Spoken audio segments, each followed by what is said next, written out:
but is it consistent with the other ones that we've been doing before? Doesn't matter too much in terms of... I'll say it really doesn't matter. So long as, like, we've got the same general... We wear different clothes, it's not like... Well, yeah, see, this is why I'm kind of... if I take... Why are you doing it seductively? If I take my thing off, right, because now I've done...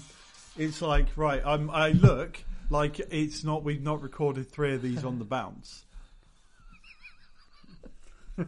See? Bounce.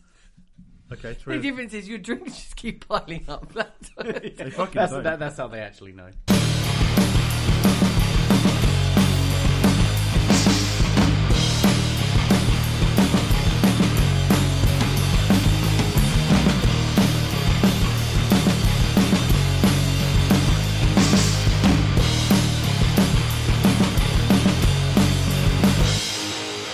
Hey there, frackers. I'm Dan, otherwise known as Twisted View, and as with me, as always, we have alcoholic number 1 and alcoholic number 2. And Pete. Okay, so we watched today episode 4, which is known as Act of Contrition. Actually, on this one, it was a very focused episode, I would say. We didn't really get much outside of what was going on with Starbuck and maybe a bit on the planet. So, starting with you, Rich, thoughts and feelings to this episode? It was definitely focused. It was very contained, like, small story, really focused around Starbuck and really unearthing her dirty little secret. A dirty little secret. And that's really it. I mean, yeah, they killed off most of the pilots. They brought them back, in part. I guess that's going to now give her a narrative, introducing new characters, but... Yeah, it was just about exposing her dirty little secret and then the realisation for Adama about what had happened to his son, and then left with a cliffhanger. Yeah. Pete? Yeah, I think, like you said, very contained. I think this is a great story to understand maybe the brash demeanour behind Starbuck, and the way that she can be towards people. Maybe like a defence mechanism. One thing I did notice was it was when we had like the small bit with Caprica and Hilo. So I think the interesting thing was the little thing that popped up saying 14 days since the Cylon attack, which I think is really good because we're like episode 4 and giving us a timeline. Yeah, it's giving us a timeline, and it's almost making you go, all right, so everything that we've gone through with them so far has been 14 days, and you consider we spent 5 or 6 of those days on episode 1 where they were going through the time jump, the FTL jumps and all of that. So it's really good to see just what they're dealing with in a short amount of time, and that's kind of like one of the big things to point out. But that's a good point. I noticed that pop up, and it said call sign Hilo and stuff, and I was like, okay, 14 days, but I didn't really register it in terms of like what it meant in terms of how he got here. I find it funny because it always sort of comes up on him, so it's like, yes, reminded me who he is. Thank you. Yeah. And I think the other thing as well was just like you had a very foretelling sort of intro with Starbuck in some kind of distress when she's flying a Viper. You don't really know how or why, and it keeps jumping back to it, but you don't know why. And then you kind of get that thing towards the end where you're like, okay. Yeah, the Tarantino-esque trope of jumping the timeline, etc. Yep. And I enjoyed that actually because having remembered this episode and the next one is I think the next 2 episodes kind of really stand out. These are like very standout episodes. These are very good. So let's start at the start then. So as you commented or noticed, the start of the episode tonally, I was interested because obviously it starts with them having a party. It's somebody's 1000th flight day, and you looked concerned off the bat. I already feel nervous about what's about to happen. I already feel nervous. It reminded me of Final Destination. I mean, it wasn't that far off, was it? Every time we were looking at that little... And also, can I just say, how the hell did, that comm drone kill that many people? Well...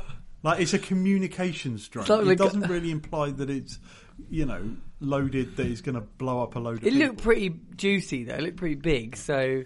But, I mean, it's like that classic scene when the guy looks out the window and the plane blows up. It's like... You just know it's about to happen. It's like... Well, a note for that scene, because I thought it was fun. Your comment was funny to me because I was aware that the studio had given some notes to the cast and crew and stuff, saying basically they felt like the general overall tone felt a little depressing. It'd be good to have... They felt that it would be a good thing to actually have like a high note. Yeah. And the showrunners kind of took that and went, yeah, sure. Double swerve, yeah. But I mean, so far up until now, what has actually gone right? Nothing. So the idea of them having a 1,000th landing party is totally obscure. Like it's totally out of the ordinary for this show. Yeah. So instantly, I was like, something is about to happen here. I just didn't realise it'd be kind of as slapstick as a missile falling off and blowing up 13 people.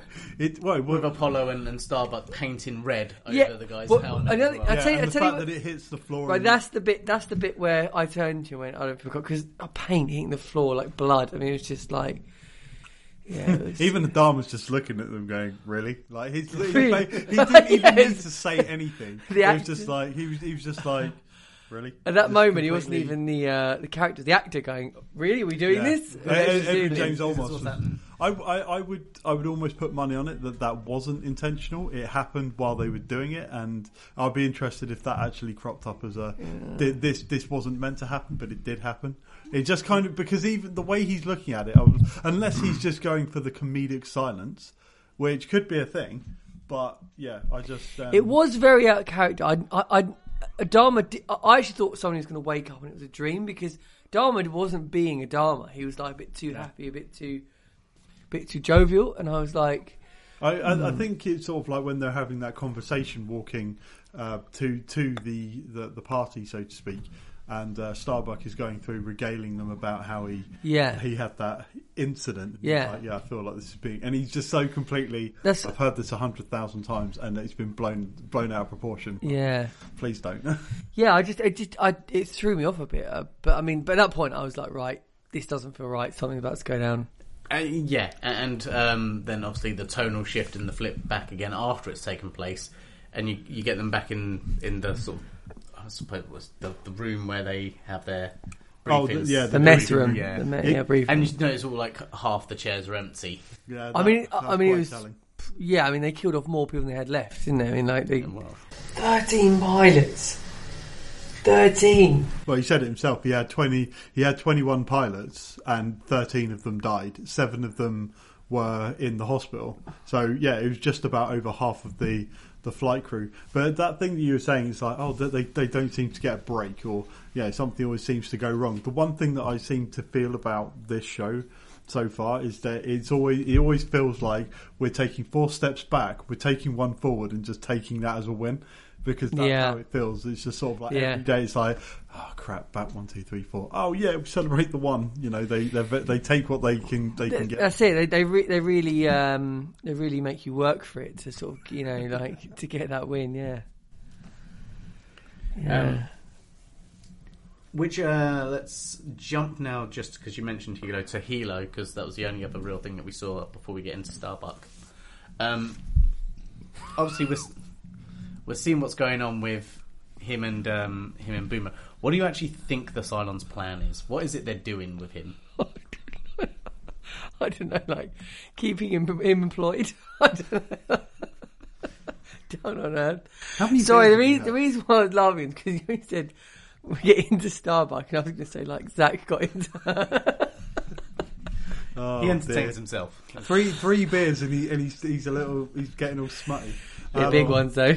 I was thinking this because it was when they got into that like bunker and they found everything they needed, and bit too convenient for my liking. Well, I think it's because you think that now that Caprica Sharon is clearly we think that she's aware of her Cylon nature, clearly. And I think it almost feels a bit Corral-y because you had Caprica 6, walking past the place where they were, like walking her hands along the window, and then they walked off. They're like tracking her, so they have a plan clearly, and it doesn't. Otherwise they would just kill him. They killed everybody else. Like when you saw that dead person in the street, where you didn't see him, you just saw the rat, and he shot the rat. So, because one of the first things I wrote was, "Where's the bodies?" Like, where actually are, because they're walking around. It's like, where is everybody? It's like, if these places have been nuked, destroyed by Cylons or whatever, how come there's nobody there? Well, like visually, I'm thinking like there. I get it. Yeah, anyone who survived ran for the hills, and anybody else died from fallout or whatnot. They're walking through a city which hadn't been blown up, and it may have been irradiated. But I'm just thinking, like from a visual, or maybe it's, as you said, it's a budget thing. It could have been. There's so many different reasons why they don't do things in a TV show, and I was sitting there thinking, spend all that money on the missile, didn't they? Playing up 13 people. Yeah. But okay, so I missed that when Six ran a hand past the over the window to tracking Sharon, and that makes me think Hilo is a Cylon. He just hasn't woken up yet, and they're sort of taking him around, and just I don't know, like sort of like getting him ready to sort of realise. I counter that then, because if he's a Cylon, how would they keep Sharon aboard Galactica asleep, but have Sharon aboard Caprica awake? All of the Cylons know who they are, but the ones that are asleep don't know who they are. So why would they have a version of Hilo as a Cylon, and not have him awake? They would have another version of him awake, and they would be doing something. What's the end goal then? If they know that he's a Cylon but he's not awake? Just odd that he's been left alive with all the other Cylons kicking about. Or maybe a Cylon of which there is clearly some kind of undertone. Why did you come back for me? Why did you disobey an order? Yeah, there's something going on there. There's something. Just something for you to think about. Well, I mean, hopefully, because it'll make his storyline actually interesting. Because I'm only just wandering around on his own. There's no one there. So, okay, that's him. Yeah. Okay, excellent. So, and then now, obviously, moving on to the mainstay of the episode, which was clearly about Starbuck. Flat top. Oh, no. Oh boy, flat top. Pull one out. I'm not for it. I'm not on the don't waste it on flat top. Oh no, not flat top. You were so invested in flat top. Flat top was the man. You got a name and everything. Remember when you got called out by that kid? Good times. So can we just take a moment to raise a toast to our boy Flat Top? He died in a valiant way, getting slapped by a being drone. Spun around in a box and then getting slapped by a comms drone. Yeah, I just life was going so well. I liked Flat Top. Yeah, it's really gone. So obviously, like you said, this was about Starbuck's dirty little secret. Something I noted that on a previous episode we were getting with Lee was his PTSD, and I think this episode was kind of showcasing her own PTSD, which revolves back to Zach and what happened. Yeah. So any thoughts or feelings around that? I think this has explained, as you sort of alluded to, it's explained a lot.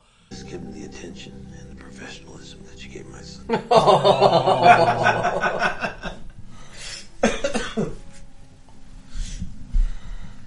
Oh, now I know why she's angry all the time.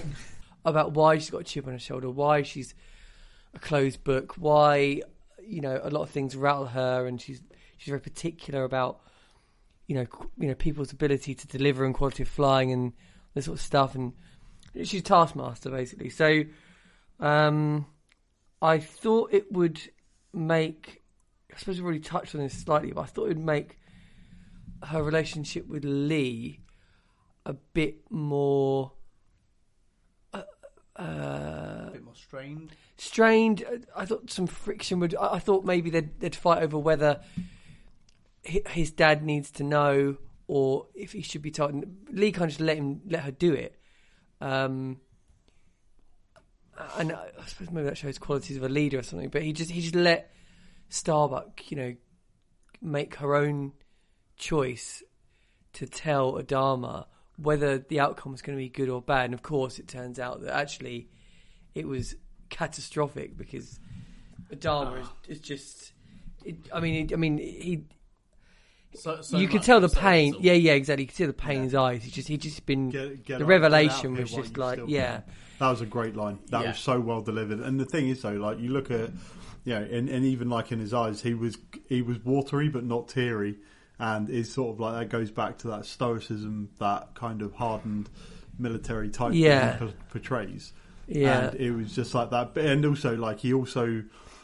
Before she says it, he's like, I love you like a daughter. I was about to say that. So that betrayal is just... it was just... Big. It was complete 180 for him. So, for her, that's her secret out. I mean, obviously, only at the moment, I guess, Lee knows and Adama knows. I mean, if... what's his name? Colonel Ty, if he found about that, I mean, oh God, that'd be just crazy. Like, he'd use that so against her. But funnily enough, I was actually thinking about Ty specifically when you think about how hard she is on him and like her line from previous episode where she's like, because you're dangerous. Yeah. And now seeing this and knowing this, I think that kind of informs us as to why she takes such a hard-lined opinion on him and his personal issues and the drinking. Because actually, what she's seen is, she's a reflection. She's it goes to the past. She sort of, but it's. I mean, that episode, it didn't really achieve a lot in the grander scheme of things. It just dealt with some underlying issues between characters that maybe you wanted to know a bit more. I kind of don't. I disagree with that. I think that the fact that because Starbuck's been carrying that weight around on her since Zach died. And the fact is that despite the fact that, yes, her admission was rebuked, she still got that off her chest. And she was then, because even Ty turned around in the CIC room and said, who's this Starbuck? And, she's beginning to sound like a real instructor, which leads to imply that she's been holding that on for so long that it's inhibited her ability to be a good instructor, despite being a fantastic fighter pilot. Is that so? If anything, is unburdening her to then become something more, even if her great relationship with Commander Adama is strained. It's like you're still unburdened by it. Yeah, no, I agree. I mean, it hasn't advanced the overall story far. It's just advanced her. It's just her and her relationship with Adama. So, as we sort of said at the beginning, it's focused. It's more small scale, isn't it? On this episode, it's more centered around her and Adama and her past history with Zach. But obviously, we get left with the cliffhanger at the end where she goes off to save Hot Dog. Hot Dog makes that that reckless decision to start engaging, then gets shunted off. And then she tries to kill the last Cylon and gets her wing clipped, basically, and loses her receiver, doesn't she? And then she's falling to some planet. She's with the Cylon, in fact. Yeah. So, and then again, as you pointed out, this is where we may have lost Flat Top, and obviously we will always remember him. I'm still getting over Flat Top. This was the introduction of new characters. Yeah. As you mentioned, Hot Dog being one of them, who's sort of risen to prominence, and you've got Cat as well there, a couple of so I think that's interesting in terms of like like the cycle of life in certain ways, I suppose, where we lost 13 of the crew but we brought more on, and already they have names, already you've remembered somebody, so they're becoming more part of the I think it gives them like those characters a bit more kind of agency in the story, because as opposed to just being a group of 40 relatively seasoned pilots, that would be a little too easy. So I think they were really good in kind of saying, well, we've lost this, we're bringing these people in. Yeah. And it was so masterfully written that it was able to sit across multiple characters and then bring in new characters that we'll see them develop hopefully in some way or another. And I think that's just something that they do really well, just kind of like tying in little bits about people. It's not necessarily like, big interactions. It's just like little things here and there. And then obviously Starbuck at the end kind of, being so against them at the start, then redeems herself by being an awesome instructor and then, beating up 8 Cylon fighter pilots. So Yeah, she got good at that. Yeah. I think she was always good at that. Cool. So that's all the things I actually had noted down here. So was there any other things that popped out to you? Any other thoughts that you had around the episode so far? Well, we've got Cylons back. Obviously, and I suppose going back to Pete's point, 14 days. When's the last time I actually saw them? Was it like, in terms of the chronological order of things that have come? Like, was it like sort of 6 or 7 days in the time? yeah, so frame. episode 1, we had we round it up to 6 days of Cylon dogging. Wow. No. Oh, wow. You really wanted to. Yikes, okay. Really they were having the Cylon pursuit. Oh dear. Dogging, really. Drink. How's that whiskey going? Yeah, going down great. Going down well. Just going to take a sip of shame. Yeah. You do that. Sip of shame. Brilliant. Okay, so you had 6 days from episode 1 where they were being pursued doggedly by the Cylons. And then from episodes 2 to 3, episode 4 we're now at 14. So effectively everything that happens over 2 and 3, you see about a week. Because the first episode is over the space of like a day or 2. Yeah. So and Hilo is not necessarily like the first day. It's 14 days since he got onto to Caprica. Yeah. So that is rough, but so the episodes kind of take place over the space of a few days at most. And how did they manage to lose the Cylons? Like, they got rid of all the tracking devices. They got rid of all the tracking devices. The carrier that had a Cylon agent on board that they were tracking. Yeah, and then they blew it. So and now randomly these Cylons just found them again. Okay, yeah. But they saying it was just like 8. So far, all we know is that it's 8 fighters. No, if it was a base star, If it was a base star, you'd be bricking it. But yeah. Okay, yeah. So yeah, and also we had the actual introduction of Dr. Cottle as well this episode. Oh, he's so good. I remember that character. Yeah. He is so good. He's just, it's just like when she starts talking about the extract, and he's just like, oh fuck me, he's just completely. He was like an SNL sketch doctor, like a sort of a doctor who you look at them and you go like, you can't be real. Like smoking before they even said anything. Oh, yeah. I love that. Do you mind? Yes, I do. Do you know what I mean? It was like a comedy sketch, like the way he's doing that.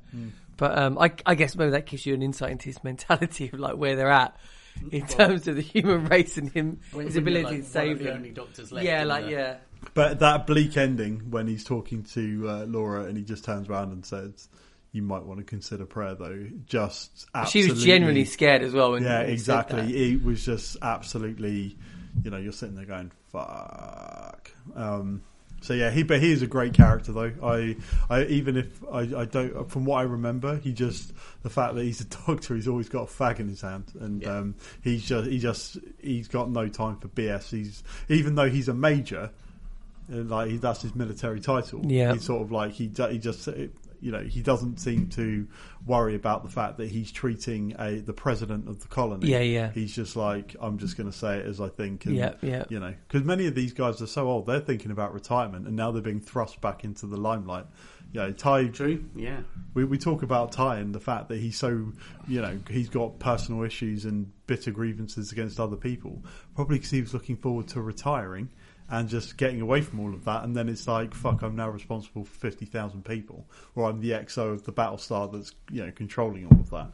So you kind of look at them and go, if I was in your position, I think I would definitely be feeling a bit bitter about that. Yeah. Any other points? Not really. I think one thing that, because we didn't really see much of like Baltar and people this episode. So, but it was just like that bit where they all sat around playing cards, and Crashdown was like, "So you're Cylon detector," and it was just that immediate, like where they start clamming up, and you're like, but the thing is though, he denied it, and then he was like, "Oh yeah, but you would." So it's kind of like, well, they still don't know. There's a lot of people guessing, and they're in the right kind of space. And then it's just the fact that Gator just turns around and goes, well, if I did know something, I couldn't tell you. And you're basically at that point going, it's me, I'm working on it. So it's sort of, I think that's going to lend weight to more stories or theories developing in the next few episodes where they're like talking about the fact, because at some point they're going to find out about the skin jobs and the Cylons.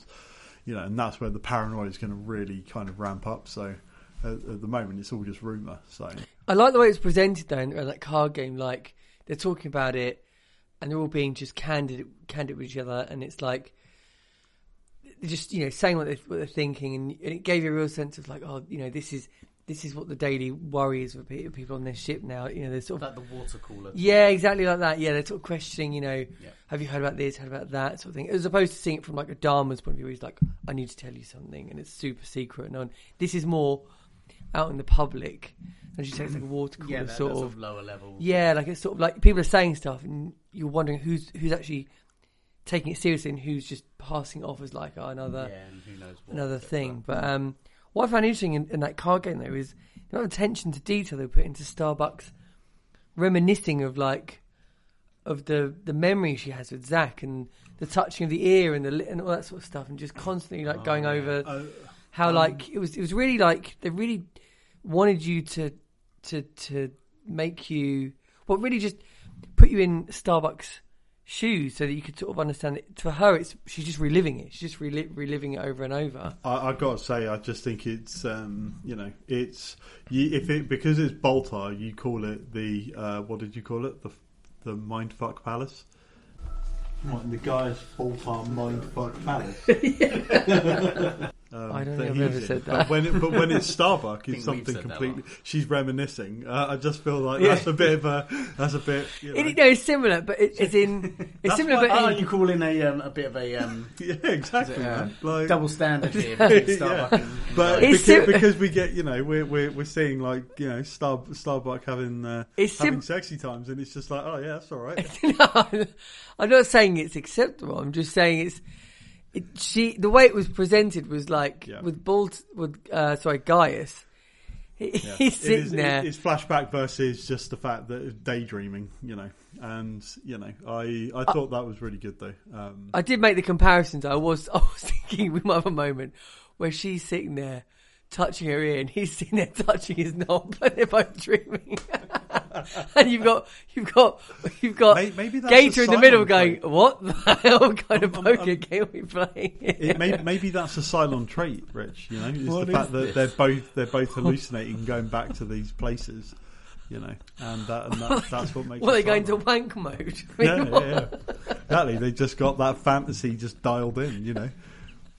When it comes to sexual imagination, they rolled a nat 20, mate. They're good. Okay, so this is probably a good time to move on to the death note. The death note. So right. I bet you didn't think that Flat Top was going to be on there. I know, he totally was not on the list. Yeah. Flat Top. Oh man. yeah. Flat Top. And the other 12 people that went with him. To be honest, I mean, Flat Top dying was like quite emotionally hard hitting. I just felt so connected to him as a character. Yeah. So any other predictions? Obviously, there's a growing cast of characters now. I'm going to have to make even more images to utilise. Do you know what? We didn't get any of Tom, did we? This episode, we didn't get no Tom Zarek this episode. He's totally out. Not really. Very focused this episode. I'm going to stick with the same people. I don't see. I need to see a bit more of what's happening with Hilo, and then I might put him onto the list. Starbuck, I would definitely put her on the list, except I think she's going to survive the whole series, so I don't think she'd be. I think she'd be fine, even though she's been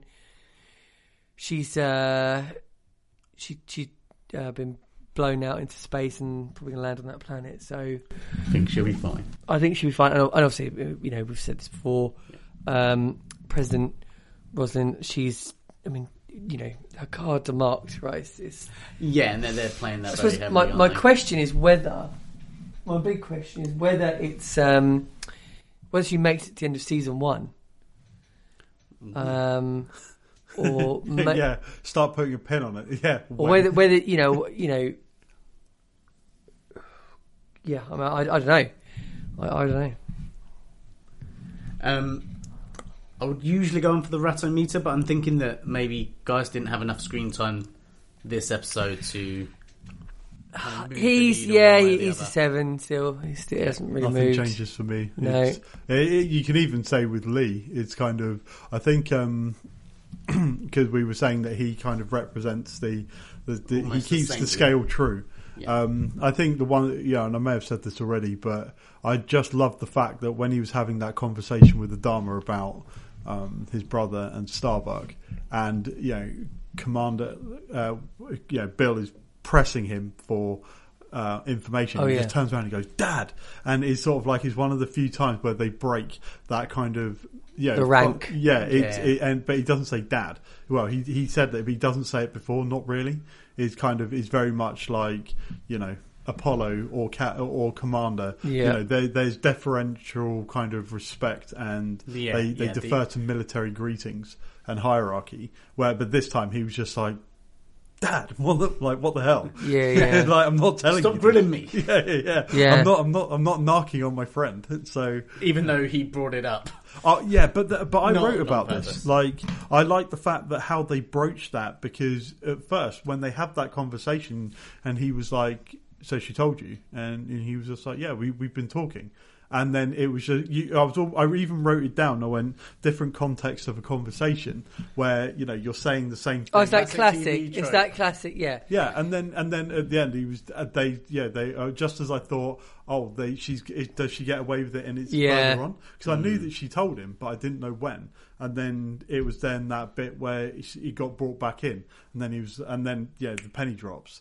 But it was one of those really cool things where it's like, well, I thought I told you. I thought we talked. And then it was just like, right, okay, that becomes clear. Yeah. So I do wonder, though, how long she would have lived with that if it hadn't come to light. Like, if she was prepared to live... taken that to her grave. Right, yeah. If she was prepared to... Because that's the sort of character she is, isn't she? Like, she'll... Yeah, like, I think she'd rather bury it under bravado than actually... I don't think she would have, and But she wasn't struggling to hold it, was it? Like, you didn't ever get an episode where she was like, I can't do whatever I'm going to do because this memory is scarring me too much. The only reason she told Lee was because she thought that they were at the end of days, and because she thought, well, I'm probably not going to survive this. And also she wouldn't. It was beginning to interfere with the day job. It affected her ability to be impartial about something which she is called out for being the best at. So it was kind of she wouldn't have been able to keep doing it, because the general, you look at it and you go, well, we've just lost a load of pilots, we'd bring in some new ones, the next lot after that are going to be bad, and that would have just keep pushing and pushing and pushing to the point to her character's detriment. So it was kind of, they had to release her in some way. And now they've left it on this cliffhanger about what's going to happen to her. So I cannot wait for redemption. Yeah. And finally, Cylon Detector. Any thoughts and feelings? Maybe even about some of the new people that have come on? Or I didn't even think about that. I mean, obviously, I've said here earlier on that maybe some alarm bells going off for Hilo, but maybe my judgment is wrong there. New characters, I mean, it was too early days. Obviously, it's too. But maybe they will. Because we're now widening out that net of characters. So I'm calling it now Hot Dog. You're calling Hot Dog? Yeah. Only because he was, he's the new flat top, and I don't like it. You don't like you calling Hot Dog. I'm not seeing anyone yet that I think... I definitely don't think the Doctor is. I definitely don't think... who else have we seen that's popped up that was new? Oh, there's new recruits there. You've got Hot Dog Cat, and then obviously you've got like Tom Zarek as well. Yeah, I mean, Tom. I feel like Tom's got too much history to be a Cylon. Well, you say that, but then even Boomer, for example, has like all that history with Hilo and the other stuff. They've been friends for years and stuff, and it turns out she's Cylon. So I'm not saying you should go with Tom, but I am saying that don't necessarily think that history doesn't play a factor, because the previous Cylon War was 40 years ago, so they've had 40 plus 40 years to anyone. Okay. to indoctrinate that. Well, at the moment, I'm going to say I'm not going to make any more predictions. No more predictions. Right? No. Any more? None. No. Okay, so say we all. So say we all.